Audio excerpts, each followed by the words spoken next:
Hello there and welcome to the Bicycle Diaries. I'm just trying to psych myself up to do a Zwift session.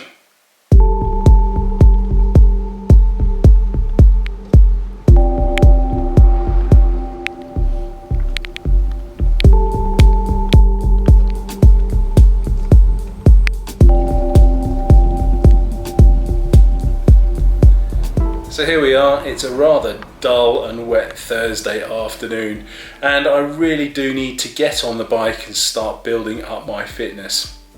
Last week I was working away so I couldn't do any cycling, and then the previous 10 days before that I also didn't do any cycling, so my fitness is effectively back to square one. So I desperately need to start doing to get that fitness back. And as the weather's pretty awful, I think I should do a Zwift session.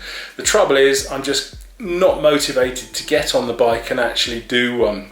So how am I going to kick my ass back on that bike? Well, I have to start thinking about all the reasons why I enjoy doing a Zwift session.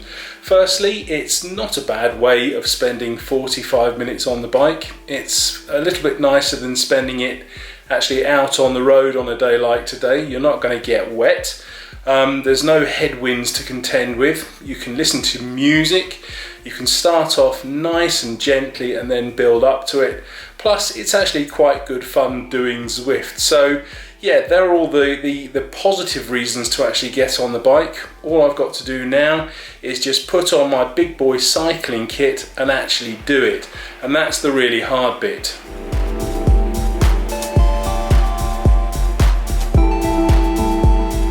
So here I am with a quick pain cave setup. I've got my old Principia bike here on my very dumb turbo trainer, and then I'm running Zwift on my MacBook, and I'm connecting the cadence sensor and the speed sensor via this Ant Plus dongle connected to the laptop, and that should send all of that information so Zwift can read that. And then for my entertainment, I have my Bluetooth headphones connected to an old iPhone, and the iPhone is also running an app called Polar Beat, and that's very useful for knowing which heart rate zone I'm in. And fortunately, the heart rate sensor that I'm using is both Bluetooth and Ant Plus, so it's sending the heart rate data to the laptop via Ant Plus, and then it's sending all the heart rate data to the phone via Bluetooth. Now, Bluetooth will only connect to one device at a time. So if you're running a laptop and a phone and you want to connect both devices to your heart rate sensor or your speed sensor or your cadence sensor, you have to do it via Ant Plus. You can't do it via Bluetooth because it will connect to one, and then once it connects to a second device, it will disconnect from the first device.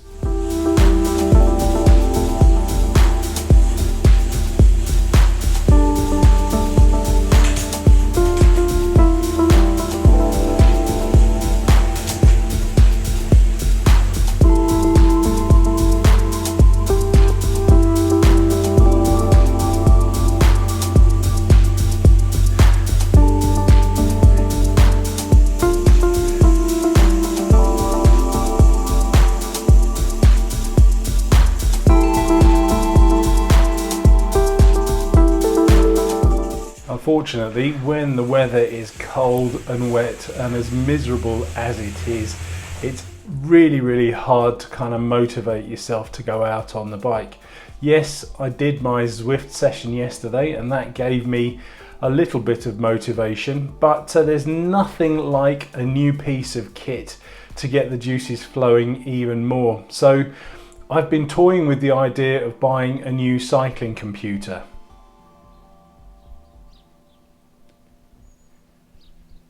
Now, if you watch this vlog regularly, you'll know that I've been using my trusty Garmin Edge 510 for about the last 300 years or so. So it's potentially time that I upgraded it. Now, the issue that I have is that I've been looking at all the new cycling computers, and they don't seem to do anything over and above what the Edge 510 can already do.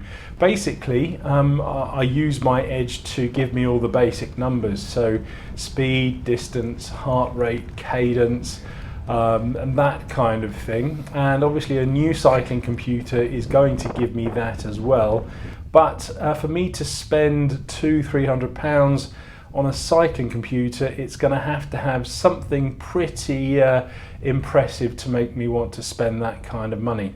So with that in mind, I've been looking at the Wahoo Element Bolt. Now, I've heard some really good things about these. They're easy to use, they're very reliable, and they just seem to be an all-round great cycling computer. So I should probably go and have a closer look at one in the flesh.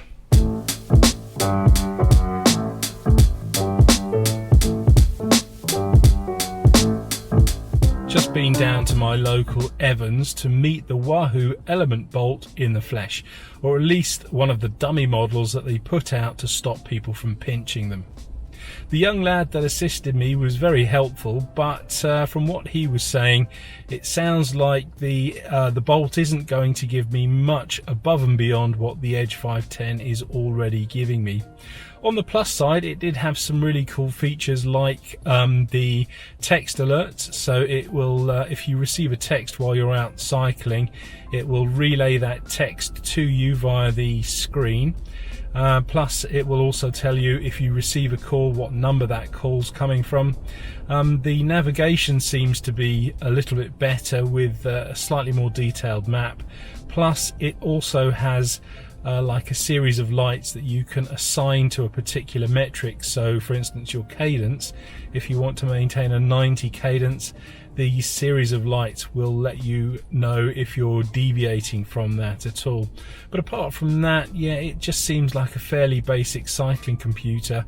It's not even touchscreen, and for 200 quid, I think at the moment the coin is definitely sort of coming down on the side of me not buying one, but who knows, maybe in the future, once I'm a bit more sort of flush with cash, I might splash out and buy one. For the moment though, I think I'm going to stick with the Edge 510 because basically it does everything I need it to do.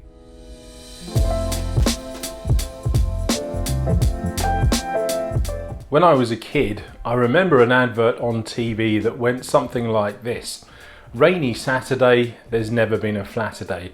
And today fits that bill exactly.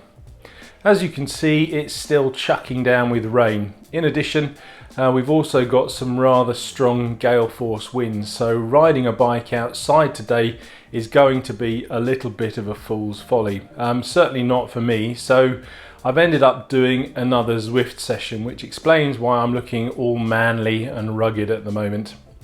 My session today took me around the London course. I did a flat route, did my usual 45 minutes, and again I'm kind of surprised by my power output. According to Zwift, I'm putting out about between 250 and 300 watts and averaging about 2.4 watts per kilo. So that's quite a high output. I'm reliably informed that the Strava estimation is fairly accurate, although I've never actually tried measuring my own power output using a proper power sensor on an actual bike. And would you believe it that even on Zwift there was no escape from the weather. Halfway round my session, the system decided to give me some very dull, overcast and wet weather, exactly like I've got outside. My trip down to Evans yesterday wasn't a complete waste of time. I did see on their notice board that they're organising group rides from the shop every Thursday and Sunday morning, which is precisely the sort of thing that I need at the moment. Now, when your motivation isn't that great, having a regular organised ride with a like-minded group of people is a fantastic way to improve your motivation. I've also spoken to somebody who did one of the rides recently, and he said that the pace wasn't blisteringly high, so I should be able to keep up, and that's really good news for me considering my level of fitness at the moment. It also appears that while they've got you there on that group ride, they're going to kind of do a little bit of a hard sell and give you some information about various products. And I think tomorrow it's all about some sort of clothing range. And I'm not against that. That could be quite good to hear about all these new products and stuff. But unfortunately for me, my participation in the rides is going to have to wait until the following week, because tomorrow, would you believe, I'm jumping on a plane again and leaving the country for about 4 days. So if you found this film useful, please like and share. And if you'd like to get the most out of your cycling, please consider subscribing for my regular weekly uploads. Thanks for watching.